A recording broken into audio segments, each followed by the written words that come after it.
let's get back to the juicy stuff. Amanda has her meeting with Barry and says some pretty vulgar things. Especially for a woman. For shame. Oh my goodness. God. How dare you? I'd say call the church elders, but I'm sure they were called. The elders have been notified of my vulgarity. Faith can feel like hearts and butterflies until someone lights a match and burns it all to the ground. Welcome to the Burning Butterflies podcast. The sad thing is that there's abuse of every kind within the church. But the spiritual abuse is the stuff that just What's a place there shouldn't be abuse? Like, there just shouldn't be abuse in a place that claims to. Well, it ruins your soul.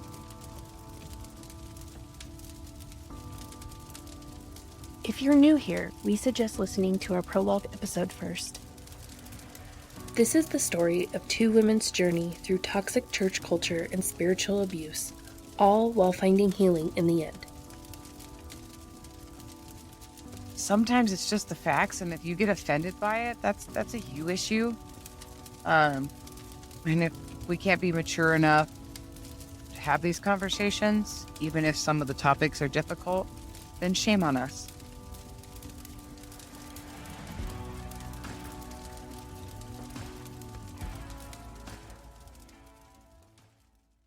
But yet nobody showed up at the door. I don't know. Okay. No one showed up at my door. But you know what?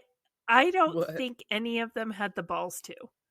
I don't. Because it's one thing, you can go to this woman who, the two gals who had come out as lesbians, like, you could go and talk to them, whatever. I think, honestly, no one came to talk to me because I don't think any of them had the balls enough to come and talk to me. No, and especially after getting eaten alive by... Yeah, like if the lesbians ate you alive, what the heck is this woman who just told some guy to suck her dick what is she gonna do? Oh my Lanta. Like, the women have gone wild. All right. So the aftermath. So here we are. I'm gonna quit my job, right? I decide this is what I'm doing. For real this time. For real. She's really going to do it. Well, she's not depressed. Yeah. So remember, I've tried multiple times to quit my job. Charlotte cried and guilt tripped me, so I didn't do it. I went in and quit to Tom, and he told me I wasn't allowed to because I was just depressed. Now, remember, I had that conversation with Tom when we were planning VBS for 2020. We had gotten like the tin, and so like if you go back and listen to like when we did like the Kids Church Live Rocky Railway over on our Patreon, I even put the video, the Rocky Railway video up. Like when you look at those, like those happened like in the late spring, early summer of 2020, right? That's when I originally tried to quit to Tom. We thought when we timelined this podcast, we thought all of this was the same thing because we vividly remember Amanda's gonna quit. We were meeting at Brandy's house to go through the VBS tin, the kit that group publishing sends. We were meeting at her house to go through that. So we thought I quit. The two times I tried to quit to Tom, they were like months apart. We're so close because it was all VBS. Yeah. And turns out. I remember when we were timelining this, we were really thinking about what was happening in each and every step. I stopped and I looked at you, and this was like one of those like tears welled up in my eyes, and I looked at you and I was like, I didn't realize I was so miserable for so long. Yeah.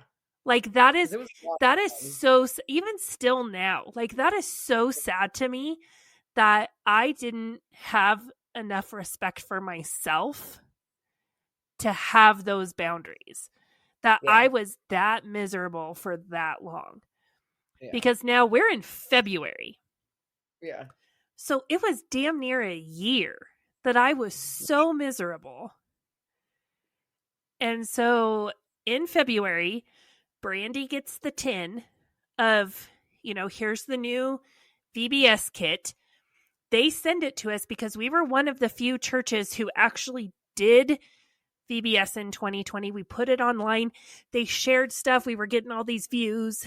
And so a lot of churches were just going to do, like, coming up into the summer of 2021, they were just going to do Rocky Railway because they had bought all the stuff. They bought it and they hadn't done it. And they couldn't do it. So they were just going to do it.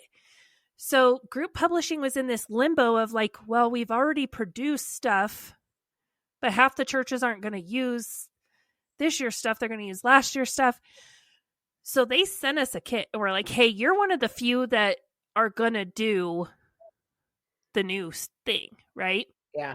And so we were excited to go through the kit. And this is like, a week or so after I had my big blowout with Barry. We tell Charlotte we're taking the podcast away from the church, like all the things. And I'm like, I'm going to be done across the board. I'm done with the podcast. I'm done with Barry. I need to be done with my job. Yeah. I still, at this point, I still loved this church and believed that it was going to be like, I still believed in that make come as you are great again. I still believed in that, but I felt like because there was no talk of leaving the church or being like disenfranchised from the church in any way, shape, or form. I wasn't deconstructing in my faith. I wasn't contemplating leaving this was my family. I was not leaving. Yeah.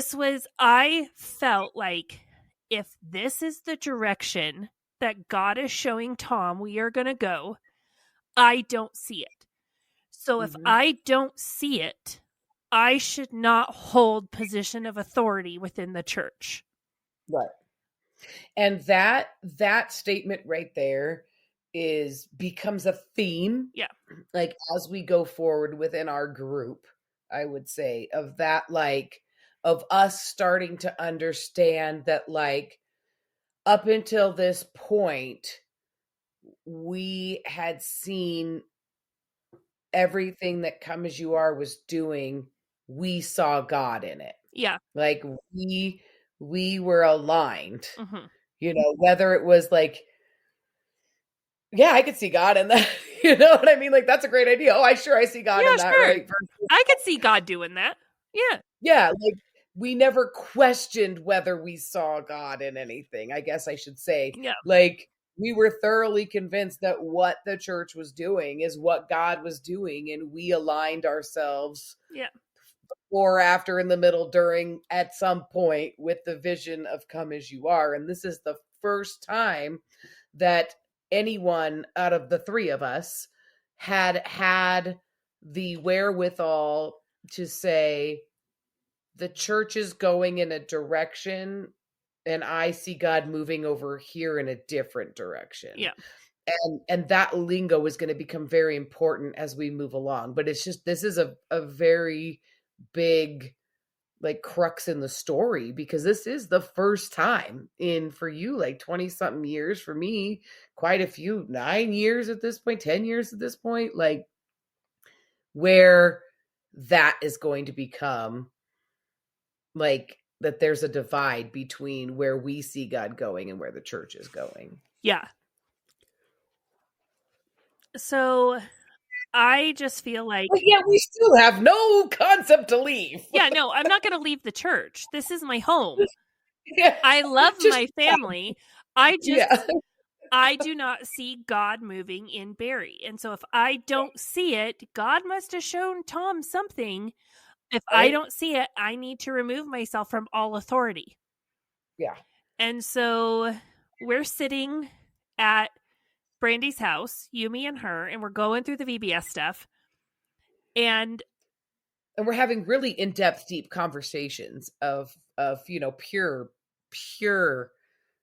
unadulterated gossip about all Oh no, we are talking shit our on Barry and Miss America. We are talking so much shit. And it is we do not see this. And it is what do you mean?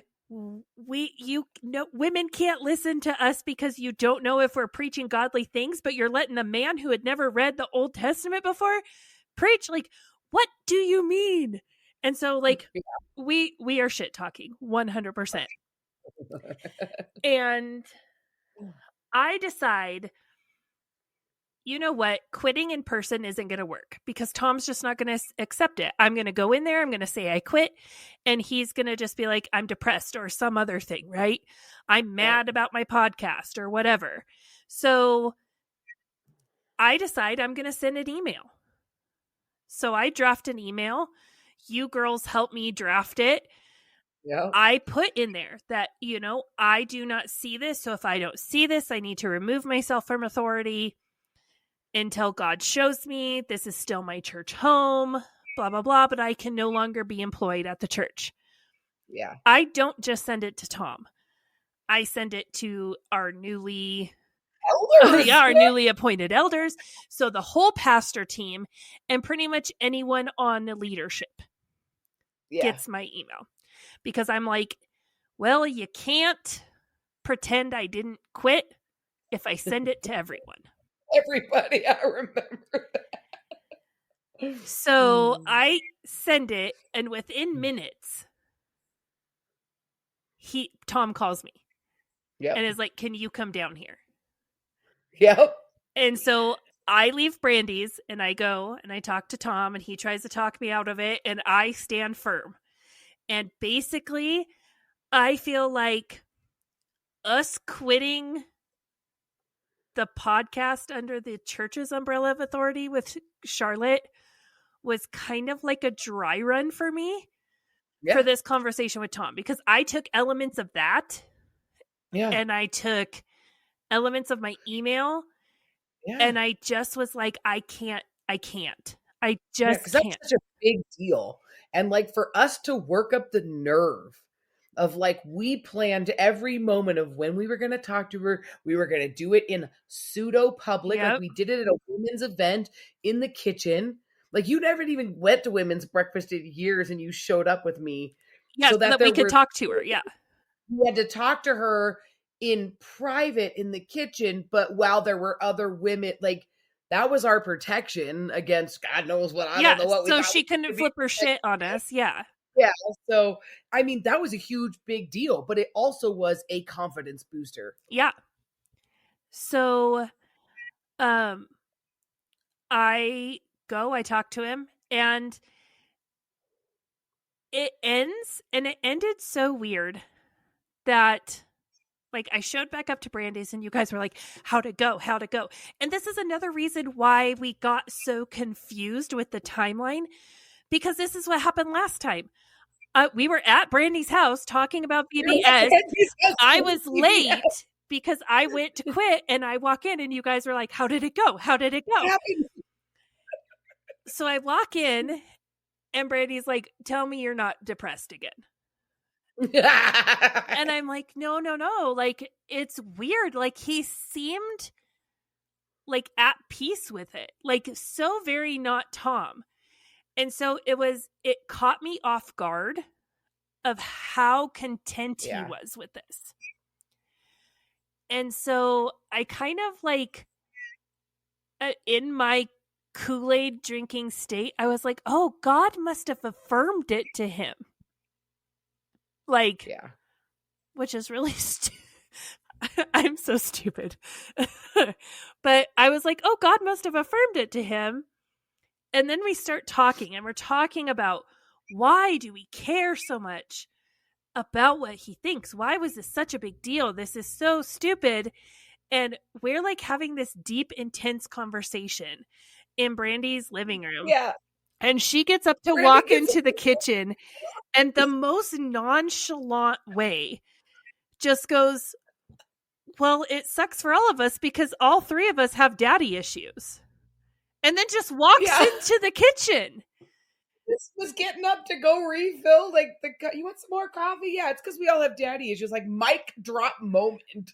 The room went. We all just went.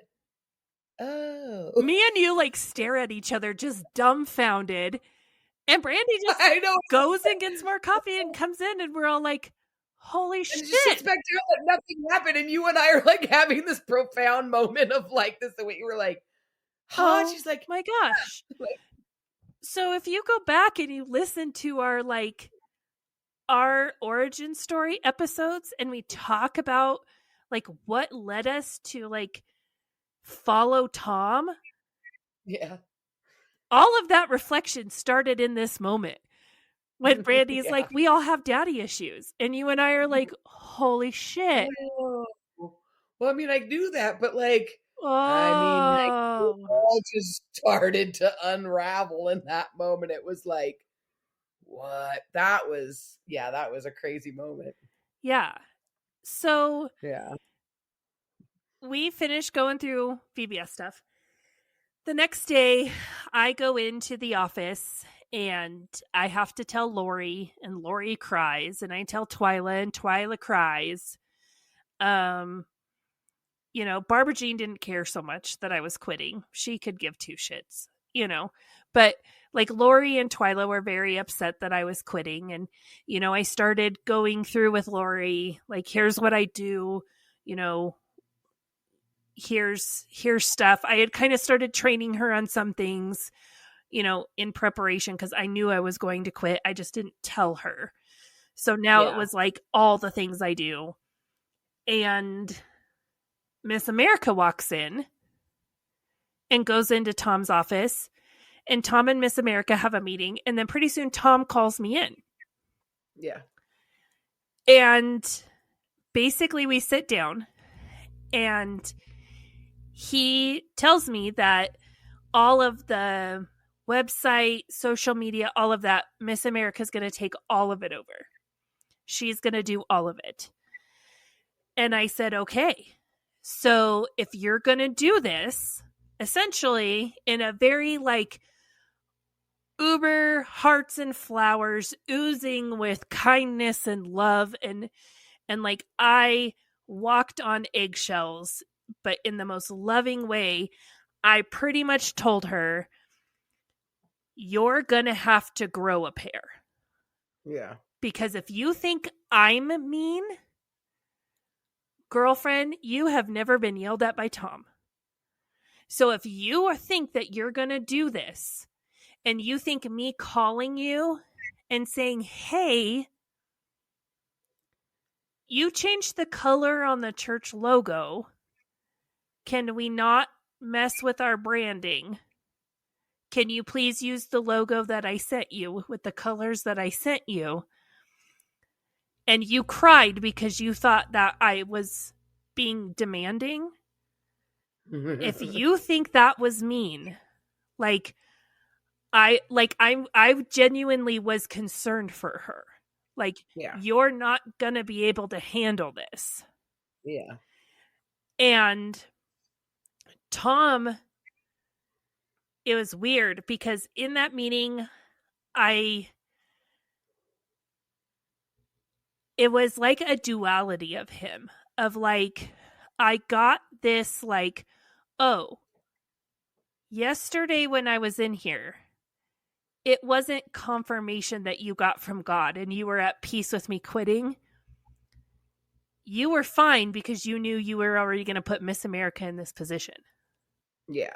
You were basically just, I felt like in that meeting with him and Miss America, it was like, oh, this was the plan all along. You were either going to fire me or you were going to wait me out and make my life miserable until I quit. Yeah. So this was a plan all along. So there was that, but then also this weird, like, Tom was like, yeah, I need to be able to call you and say, you need to change this, or why did you say this? And this is Tom's exact words to this woman. And so if anyone up until this point, if you still are like, well, Tom's the pastor and he should blah, blah, blah. If you ever are like, should Tom be a pastor? This is what this man said to her. I have to filter myself with people all day long. It's exhausting. So the people who do work for me, I should just be able to call them and say whatever I want, and I shouldn't have to worry about if I'm saying it mean. I make these women in the office cry all the time. Do you think I care? I don't care if you cry. And so him just talk, and he got kind of like aggressive saying it, and him just doing that, she starts crying. Yeah, because guess who else has daddy issues? Oh, yeah. And so she starts crying in there, and I just kind of sit back, and I was like, yep, good luck to you. Here's your girl. Here's your girl. Yeah. You didn't like my mouth. You didn't like my confidence. I never did this. So here's your girl. And it's the one thing that Tom hates. It's the one thing Tom hates. So congratulations, you got rid of Amanda, and you basically brought in another Barbara Jean who cries over everything. You got crying Barbie. Yeah. And so he starts like hashing it out with her. So I just kind of do like a, whatever questions you have, you let me know. I have binders because I still had my like, I'm going to kill myself binders, right? Yeah. So, and I'd been updating them, not because I was going to kill myself anymore, but because I was legit like, no, these are good to have, right? Yeah. So I was like, I have my binders. I'll leave all those for you. I'm also cross-training Lori. You come to me with any questions. I'm here for 2 weeks. You let me know if you need anything. And I just kind of exited. Yep. I let myself out and I shut the door behind me, and he had her in there bawling for about 45 more minutes. Yeah. And all he was doing was basically telling her, I don't care about your feelings.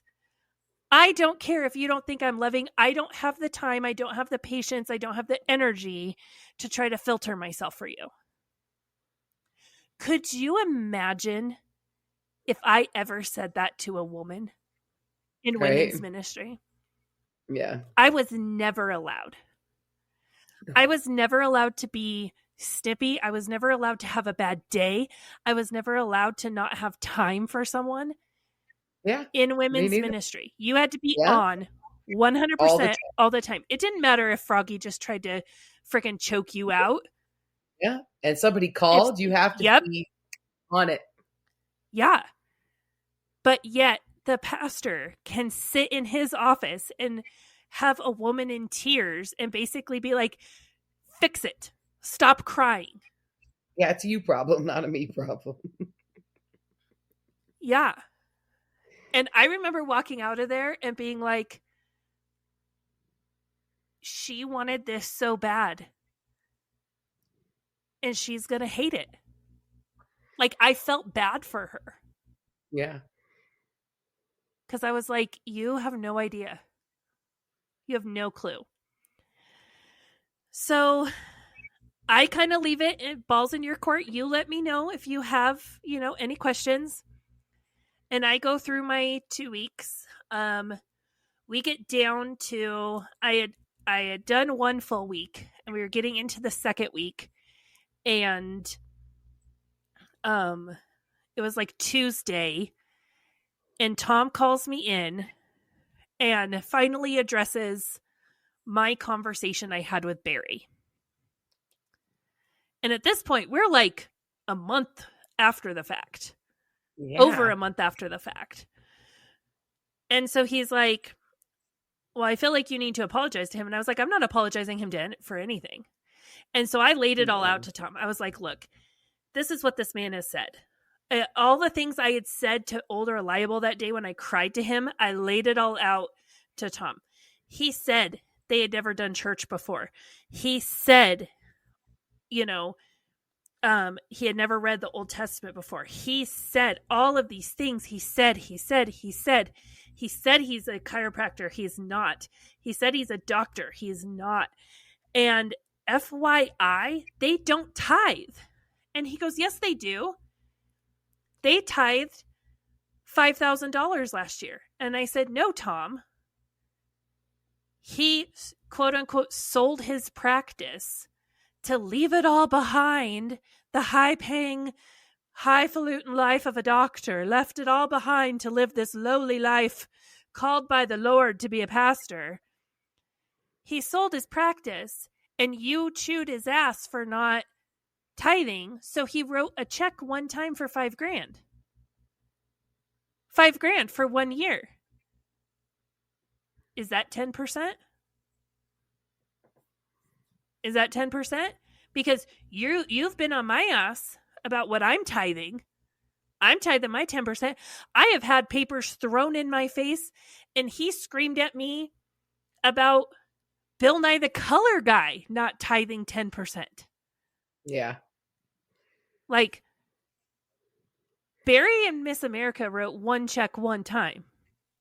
And to be like in complete honesty, when we did our like internet search on their business and practice and what they were doing and stuff, it was going under anyway. So it's not like he was choosing God over this highly successful, money making, lucrative, and practice. Honestly, practice. He had a natural healing, non-licensing on anything, right? Like that was going under anyway. And he had left a business partnership before that. I think that came up in the search that didn't end well. Yeah. So it wasn't going well. No. And honestly, like, I'm sure that $5,000 check probably hurt them.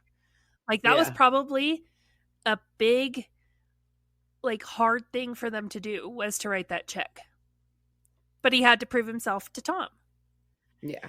And so I lay it all out for him. Tom's like, okay, whatever. And basically it's kind of a we agree to disagree kind of situation. I'm not going to apologize to him because I stand by what I said. And he's coming after me as a person. He does not know me as a wife. He does not know me as a mother. He has not gotten to know me as a person.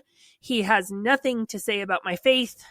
I don't believe he holds any authority over me, spiritually or otherwise. So I'm not apologizing.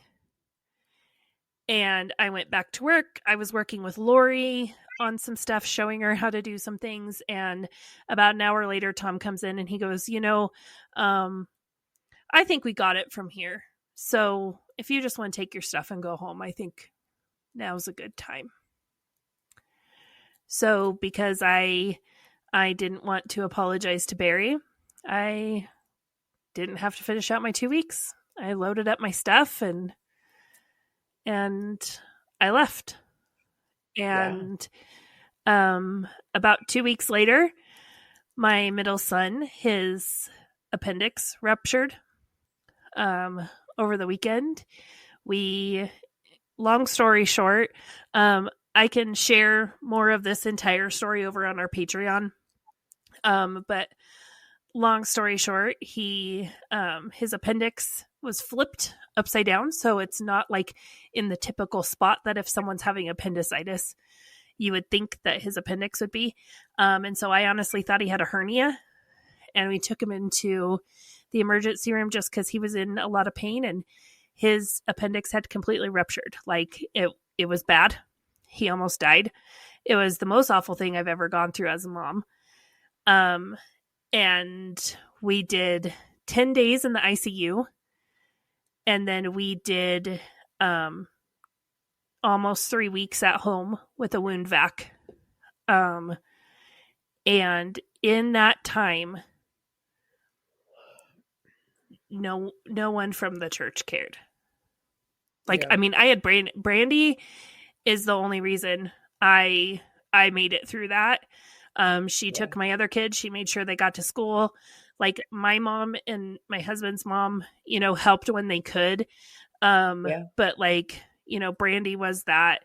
I lived in this like I felt guilty being at the hospital with Clay because I felt like I was being a bad mom to the other two. But then if I was home with the other two, I felt like I was being a bad mom to Clay, leaving him in the hospital.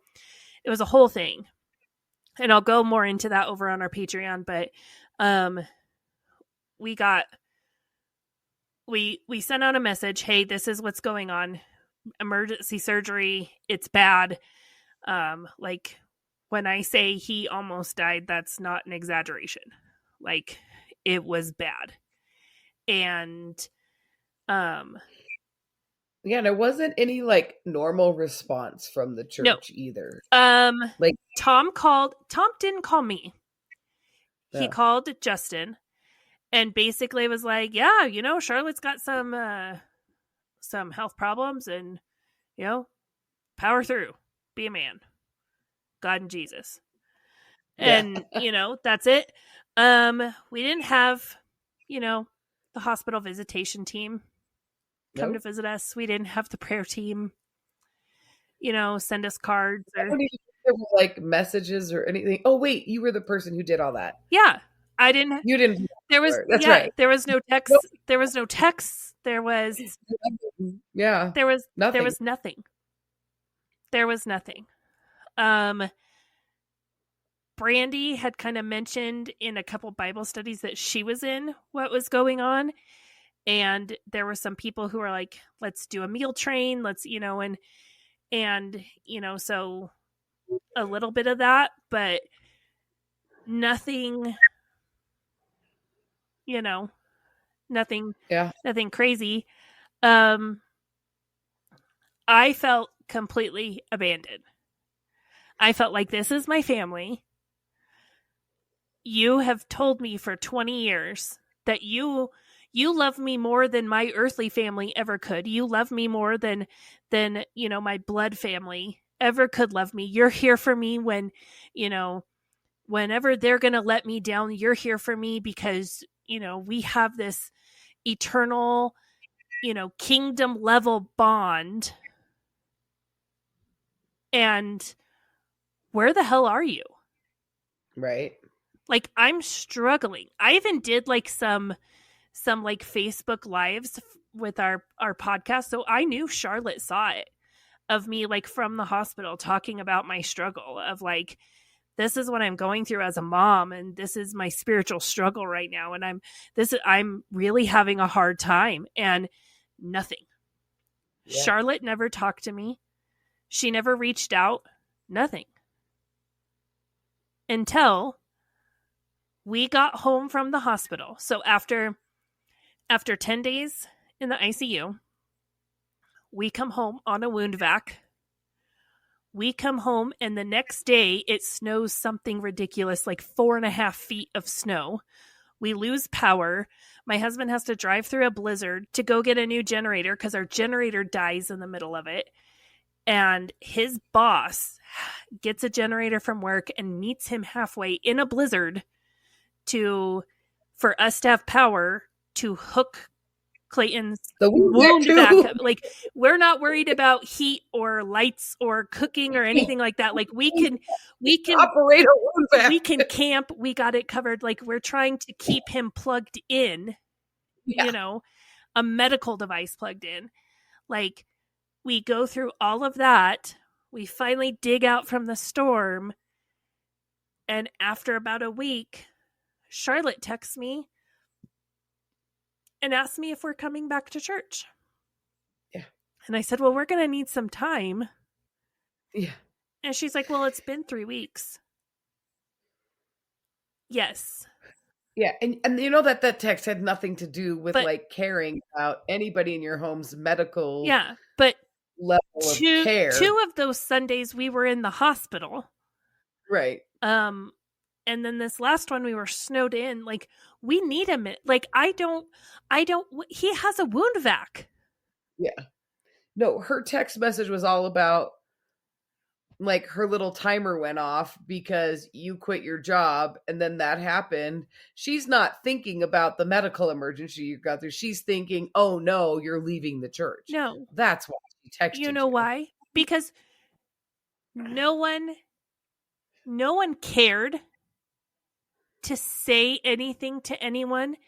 I'm sorry, but if I know for a fact Charlotte's pet had like the full on mommy makeover, had the like internal corset, cinch up her shit, get new boobs, all the things.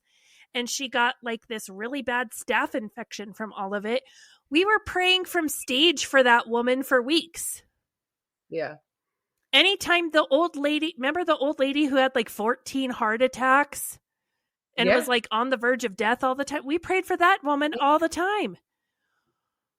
This wasn't out of the ordinary for, oh my gosh, something happened. This man had a heart attack. Let's pray for him this week. Like talking about it from stage, not a damn word was said about us. Right. No one cared enough to tell the masses. So when the masses find out Amanda quit her job, and then the masses realize Amanda hasn't been at church, the masses ask questions. Yeah. We don't care that Clay almost died. Right. We don't care. We don't care that this is the worst time in Amanda's life, that she is going through some shit right now. We don't care. It's a bad look. Yeah. When are you going to come back to church? Yeah. Yeah, you need to come back. So we didn't go that Sunday, but we went the next Sunday. We talked about it. Clay had to take his wound vac with him. I have a picture of him sitting in the lobby with his little wound vac little bag. You know, he called it his sucky friend. So, you know, his little sucky friend's in a bag sitting on the table in the lobby next to him. And she walks up to my boys and goes, "Oh, it's good to see you. Are you going to actually come to youth group this week?" Pardon me? Like, excuse me? Yeah. Are my kids going to come to youth group this week? I do not see the medical device attached to this child here, ma'am. No. Probably not. No, because you drop down to the outside circle. I don't even know what to tell you. I'm sorry. Yeah. And there were people when we showed up that week who were genuinely shocked. Well, because, I mean, Clayton had lost a significant amount of weight, you know, during that time. Plus, he has this thing attached to him with this big old tube, and, you know, it makes noise and all of that. And, you know, so people are asking questions. Like, people were genuinely shocked, had no clue. No idea. Yeah. Yeah. Because these people who were supposed to be my family. Yeah. Like, even the bare minimum of what churches do, right? Like, prayer. I'm like, food chain. Like, Tom is the biggest gossip in that whole place. Why do you think we prayed for people from the pulpit? Because Tom couldn't keep his damn mouth shut. Half the shit that man said, "Oh, we should pray for this person," or blah, blah, blah, or "I can't really talk about it, but there's someone in this church who I found out there's a married couple in this church that aren't even sharing a bed anymore. They're in separate bedrooms." We prayed shit like that. He is the biggest gossip. No, you didn't say anything about me on purpose. That was to punish me. Yeah. That was to punish me. For to show you that the choice that you made was to put yourself on the outside. Yep. That you were no longer in. And I really think he thought that would hurt me and it would scare me. I don't want to be here alone. I can't do this alone. And it hurt me, but it didn't scare me. No. It gave me a moment of like, F these guys, I can do this by myself. Yeah, because what was going on, you know, outside of that, like during this whole entire time, these things that we talk about in isolated moments of like meetings and things. You, me, and Brandy are continually in conversation, and there's a huge uproar even between Froggy and Tom over Barry continuing to preach. Yeah. And there's this argument that is going on during this time of Tom having to defend himself every time he turns around, and he is saying, I didn't say he was going to be a pastor. Like, and Barry's going around telling everybody he's going to be a pastor, and Froggy and Tom are arguing about Barry being a pastor, and Brandy's arguing about Barry being a pastor. Yeah. And like lots of people, like this is a huge ordeal that is going on pretty much daily behind the scenes at the church. Yeah. And so this was like the beginning of like the complete unraveling. And yeah, I would say 100% that they did that thinking you would come groveling back. But like I said in the last episode, was that the thing that made such a big difference is that we got to a point where you realized, like, okay, because even though Tom, that was the thing. I guess let me go back, right? That was the thing that always, like, up until this point, in any conversation that I'd been a part of, Tom never said, God told me that Barry was going to be a pastor. Yeah. He never once said that. And so, but all of the signs on the wall said that Tom is making Barry a pastor. But Tom kept saying he wasn't, and he never said God told him. Yeah, he never said the magic words. Never said that. And that stuck out to us because Brandy and I were because I've talked about this in episodes before of like, I was desperate. Like, just show me something, God. Like, if this man is meant to be the next person, like, good God, I don't see it. So show me something. Yeah. All it would have taken was for Tom to say, God told me. Yeah. And I would have accepted it. And he kept saying he's not going to be a pastor. I'm just helping him grow, right? I mean, he had his excuses, whatever.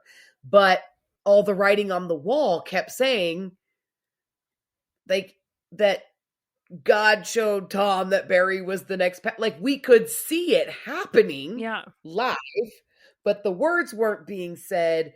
And there was just this constant upheaval about the whole thing.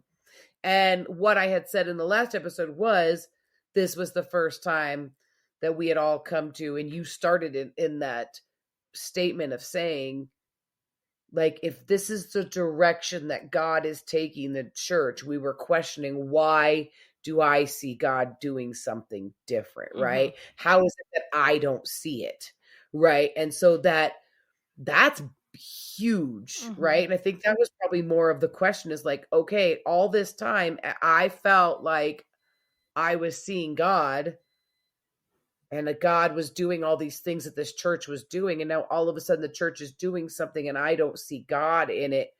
That's huge for questioning your faith. Yeah. And I feel like what they thought was going to have you come groveling back, they didn't realize that because of all these little things that had started to build up, and all these moments of like, where we've talked about, like, how many times in the last 6 to 10 episodes have we said this was a moment that our eyes were open. This is a moment that our eyes were kind of open. This is a moment where we started to see. This was that moment. Like, you don't see the little things that you start to see and start to put pieces together. And then that stupid color system that brought all the skeletons out of the closet. And get to a moment like this where you've already, whether you realize it or not, admitted that, like, I don't see God in this. Yeah. And then they expect you to come groveling back. And that's just not where you were. No. And you said something in last week's episode about your marriage. And you said, you had a plan of how you were going to leave, but you still had that glimmer of hope. Yep. That's after this issue with my son. That's where I was I didn't think I could stay at this church anymore. Yeah. But I was trying to find a reason to stay. Yeah. And it's almost like the sand in an hourglass. It's like I need to see that one reason that takes me back to being completely brainwashed. Like that's almost what you're looking for, right? Is to be completely brainwashed again before the sand in the hourglass runs out. Yeah. Because that's how I felt in my marriage. Is I was like, I flipped the hourglass and the sand was draining. And at some point I'm going to walk away, and I'm still looking for that. Just I'll stop the hourglass if I get this one nugget, you know? Well, and this is where, you know, I had spent 20 years drinking and learning to sling the Kool-Aid. And I was that person for so many people who they were on the verge, and I would go to them and I would give them extra doses of Kool-Aid. Here, remember, and draw them back in. I was so good at doing that I was the only person that they would send to do that. Yeah. So I didn't have anyone anymore to come to me. So when the Kool-Aid slinger stops drinking the Kool-Aid herself, I had no one there to pour it down my throat. Burning Butterflies is a listener-supported podcast. Today's episode was brought to you by our amazing supporters on Patreon. Follow the link in our show notes to learn how you can become a Patreon supporter too. Supporters get exclusive access to bonus content each month, including outtakes, cut content, and supporter-only episodes. If you've enjoyed this episode, please leave us a rating on your listening platform.